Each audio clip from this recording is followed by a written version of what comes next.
日本語耳ポッドキャストへようこそ。マリエです。このポッドキャストでは皆さんの耳を日本語耳にするためにいろいろなことを自然な日本語で話していきます。トランスクリプトはウェブサイトから見ることができます。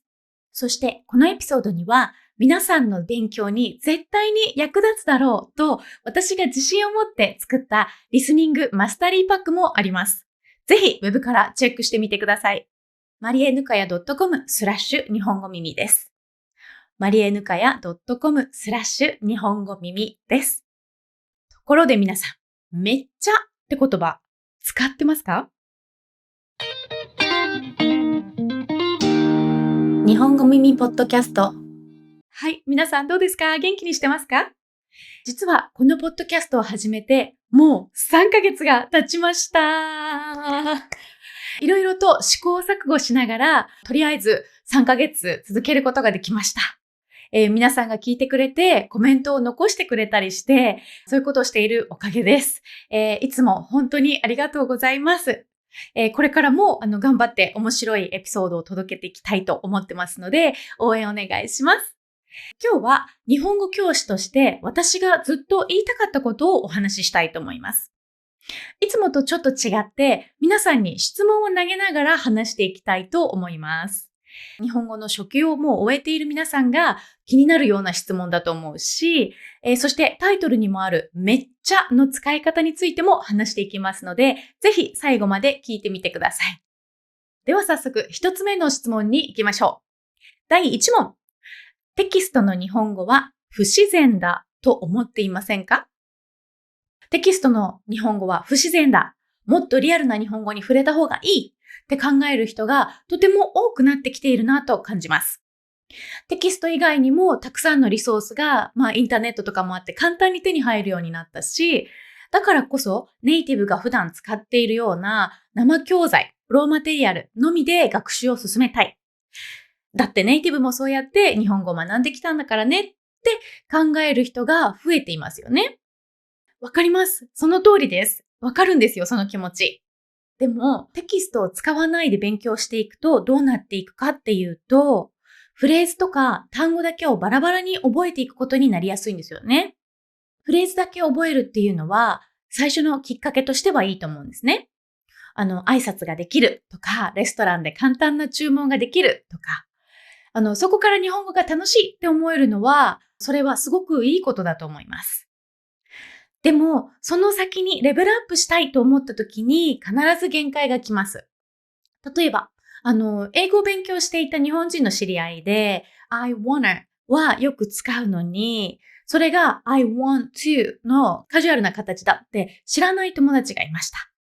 日本語で言ったら、何々したいですを知らないで、てか何々したいんだけど、だけを知っているみたいな感じですかね。決まった友達との会話だけだったらいいかもしれないんですけど、友達になりたてだったりとかしたら、ちょっと違う言い方をした方がいいかもしれないし、お店でも職場でも友達の家族と話すときでも、やっぱりもう少し適切な言い方ってありますよね。結局これは日本語学習の目的の違いではあるとは思うんですけどね。例えば旅行で日本に来てレストランでビールめっちゃ好き1お願いします。ね、これで多分お店の人には言いたいことは伝わると思うんです。でもお店の人からすると、頑張って日本語使ってくれてるんだなっていう印象になりやすいですね。だから言いたいことは伝わってるんだけど、言い方と場面が綺麗にマッチしてないので、ちょっとずれているから、日本語を話している人じゃなくて、日本語をちょっと使ってみてる人みたいな感じに見えちゃいます。今言ったこのレストランのシチュエーションだったら、むしろテキストによく出てくる、私はビールがとても好きです。一つください。の方がまだ自然に聞こえます。そんなこと言っても、テキストの日本語をそのまま日常生活で使ってる日本人なんてあんまり聞かないんですけど、って今言いたくなってる人もいるかもしれません。確かにテキストにある文がそのまま日常会話で使われることっていうのは少ないかもしれません。でもそれはなぜかというと、日本人は話すときにいつもその時の状況に合わせて言葉や文を味付けしてから使っているからです。何か食べるとき、ね、味を何もつけないでそのまま食べることってあまりないですよね。例えばサラダだったら、ドレッシングもオイルも何もかけないでそのまま食べますか皆さん。食べる人もいるかもしれないし、その方がむしろ健康にはいいのかもしれないんですけど、私はドレッシングをつけて食べます。ちなみに、ドレッシングは、キューピーのごまドレッシングが好きです。テキストの日本語が野菜だとしたら、実際に会話で使われている言い方は、ドレッシングをつけた完成したサラダです。テキストで土台を作って、その上にリアルな日本語をどんどん載せていく。その順番が大切だと思うんです。続いて第2問。めっちゃって使いすぎてませんか？めっちゃ美味しいとか、めっちゃ面白いとか、そういうめっちゃ。ね、とてもと同じ意味ですよね。このめっちゃという言葉、ここ数年で日本語を勉強している人が使うのをすごくよく耳にします。ただ、それを使うシチュエーションが完璧に合っていることっていうのは正直少ないなと感じています。これって多分ソーシャルメディアとかで日本人はこう言いますとかネイティブっぽく聞こえるフレーズみたいな感じのね、そういうコンテンツから覚えたのかなと思ったりもするんですけど、そういうコンテンツ自体はね、嘘じゃないし、面白いし、いい勉強にもなると思います。でも、そこで覚えた言葉をちゃんと深く理解しないまま使っちゃうと、ちょっと危険なことがあるかもしれません。めっちゃっていう言葉はカジュアルな言葉ですよね。だから、話す相手によって、その言葉じゃカジュアルすぎることがよくあります。文の他の部分はすごく丁寧な日本語で話しているのに、急にめっちゃっていうのが文に入ってくると、文全体のバランスがちょっと崩れて、なんか変な感じに聞こえたりします。例えば、やば、今日めっちゃ暑くない？溶けるんだけど。だったら自然なんですよね。でも、今日はめっちゃ暑いです。と言ったら少し不自然な感じがします。こんな感じで、めっちゃという言葉一つをとっても、日本語って本当に、話している人がどこ出身のどんな人なのか、そしてどんな人に対して話しているのか、どこで何についてどんな方法で話しているのか、そしてそれを何のためにどんな目的で話しているのか、こういう要素すべてによって、使う単語とか表現、文法が変わってくる言語なんです。私が最近読んだ日本語に関する本で、日本語は空気が決めるという石黒圭さんが書いたこの本あるんですけど、この本にも書いてありました。どこ出身のどんな人がどんな人にどんな状況でどこで何について何のためにどんな方法で話すか、そういうことをまとめてこの本では空気と呼んでいて、その空気がその時に使う日本語を決めているんだという内容でした。すごくシンプルにまとめるとね、そういうことだったんですけど、そういうふうに空気に依存した言語、日本語を自分のものにするためには、まずテキストで教えられているようなベースの知識が必要です。ベースがあって初めて、この言い方はこういう場面で使うんだなとか、普通の言い方とはここが違うんだなというような比較ができるようになるからです。教科書には載っていないリアルな日本語というのをなぜテキストが教えていないのかというのにはちゃんと理由があると私は思ってます。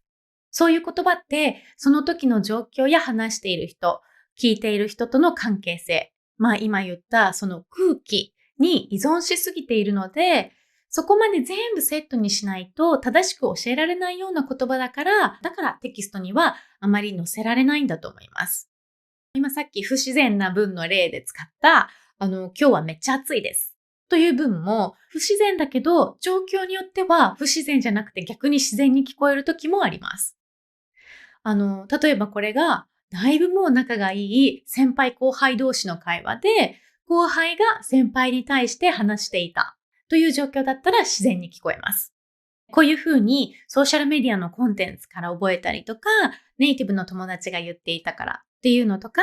アニメからドラマから覚えたというような日本語は、その人の癖とかキャラクターの設定とかが入っているので、そこから新しいことをね、覚えるっていうのはすごくいいんですけど、使うシチュエーションをちゃんと考えることが必要だと思います。この日本語耳、インスタもやってるんですけど、インスタグラムとか、あとは YouTube のショートにたまに投稿しているコンテンツっていうのは、大体が私が演技をしているものです。なぜかというと、それだったら、どんな人がどんな状況で、どんな相手に話しているのかが、わかりやすいからです。皆さんも新しい言葉や表現を勉強するときは、そういうところにちょっと気をつけてみると、日本語がどんどん自然になっていくと思います。第3問。AI の使い方、大丈夫ですか？私は最近本当に AI の力に驚かされています。すごいですよね。もう本当に何でもできるし、どんどん良くなっていってますよね。だからもちろん日本語の勉強にも使っている人は多いんじゃないでしょうか。AI に日本語の文を作ってもらったり、問題を作ってもらったり、AI と会話の練習をしたりとか。ね、すごく便利ですよね。ただ、ここまでお話ししてきたように、日本語というのは、その時の状況とか、その今言った空気っていうものにすごく依存している。それによってすごく左右される言葉でしたよね。だからこそ、ちょっと気をつけた方がいいかもしれないなというふうに思うことがあります。なぜなら、やっぱり AI が作った日本語っていうのは、それを見て、これはちょっと変だなって思うことが結構あるからです。ノートブック LM で、ポッドキャスト風の音声を作って、聞くことが結構あるんですけど、英語で作ると結構自然なのに、なんか日本語で作ると、なんかほぼ毎回、どこかで不自然なところが出てきます。例えば、文の最後、何々んですの使い方がおかしかったり、カジュアルな言い回しと、すごいなんかフォーマルな言い回しっていうのが、ちょっと変な感じで混ざっていたり、文の最後のねとか、よ、なとか、あとはかなとか、そういうのいろいろありますけど、その使い方とか、それを使ってる時のイントネーションがちょっと変だったりとか。なのでやっぱりまだそういうところがしっかりカバーされていないのかなと思います。もちろんね、すっごい自然って思って驚くこともあるし、AI 自体がすごいスピードでどんどん良くなってきているっていうのも事実だと思います。でも、今の段階では、まだ日本語の空気っていうのを完璧には読めていないなというのが私の正直な感想です。これは別に AI を否定しているわけではないし、私も AI ガンガン使ってます。私は毎日オランダ語を使って生活しているんですけど、メッセージとか E メールとか書くときに、AI にチェックしてもらうことが多いです。自分で作った文を添削してもらうっていうのには、すごく役に立つツールだと思っているので、日本語の場合も自分が作った文章が文法的に合っているのかっていうのをチェックしたいときには、かなり便利だと思います。ただ、その時にも、さっき話した空気っていうのを AI にもプロンプトとして教えてあげた方がいいかもしれないですね。例えば、自分が書いた文章があって、それプラス、この文章が文法的に合っているかどうかチェックしてくださいというふうに入れて、で、その上で、これは仲のいい同い年の友達に送る LINE ですとか、かなり仲良くしてもらっている会社の先輩に送る LINE です。または、会ったことがない他の部署の人に送る社内メールです。とか、なんか、そういうふうに状況をつける、その空気っていうのを教えてあげる。それだけで全然違う言い回しが、返ってきます。これは私が日本語で何かを文章を書くときに、AI に手伝ってもらいたいときにも実際にやっていることです。皆さんもぜひよかったらやってみてください。きっと日本語の勉強に役に立つと思います。最後に今日話したことをまとめると、まずテキストでしっかりベースを固めるっていうのは結構日本語学習の上で一番の近道だったりするということでした。大体レベルで言ったら JLPT の N2 ぐらいでしょうか。それぐらいまではテキストでしっかり土台を作っていくというのが一番効率的な勉強の仕方だと私は思っています。そして生の教材、ネイティブのものから新しい言葉を学びたいときは、さっきのサラダの話じゃないですけど、まずしっかり野菜を育ててから、そしてその場の空気に合ったドレッシングを選ぶっていうのが必要だと思います。AI を使うときも、その空気っていうのをちゃんと AI にも伝えてあげること。そうすると、日本語がどんどん自然になっていくと思います。ちょっとめんどくさいなって思いましたか？もしかして今。大変ですよね、これね。急がば回れということわざがありますよね。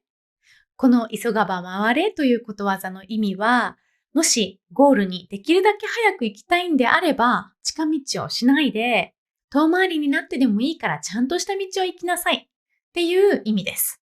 そのことわざの通りで、このちょっとめんどくさいとも思えるやり方が、実は一番確実で最終的に一番早い道だと思います。これは今まで6年以上日本語を教えてきて、私が実際に感じ取ったことです。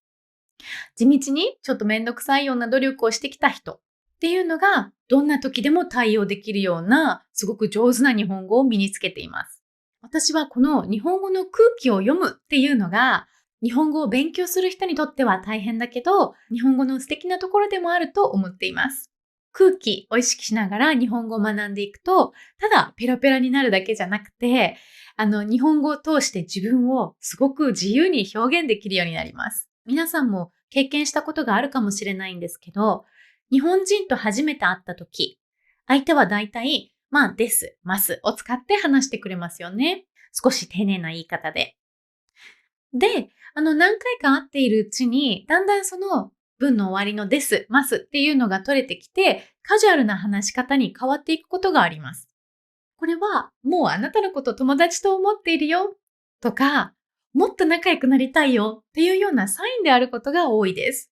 逆に何回会っても何回会ってもずっとです、ますのままの人もいるんですよね。で、それはその人が悪い人ですとか、あなたのことが嫌いなんですよっていうことではないんですけど、この距離感がちょうどいいものだと思っていますっていうことだったりする場合もあります。そういうようなことを言葉で直接言わないで、話し方で表現してるんですね。そういう変化に気づけるようになったら、すごく楽しいし、世界が広がると思います。そして自分もその言い方、言葉の選び方によって実際に言っていること以外にも付加価値をつけることができるようになったら最高ですよね。このポッドキャストを聞いてくれている皆さんはきっともう日本語がすごく上手。またはもうすごい本気で日本語を勉強してくれている人だと思います。そんな皆さんが日本語でもっともっと自分の言いたいことを自由に表現できるようになってもらえる日っていうのを私はすごく楽しみにしています。日本語耳ポッドキャストは YouTube、Spotify、Apple Podcast で見たり聞いたりすることができます。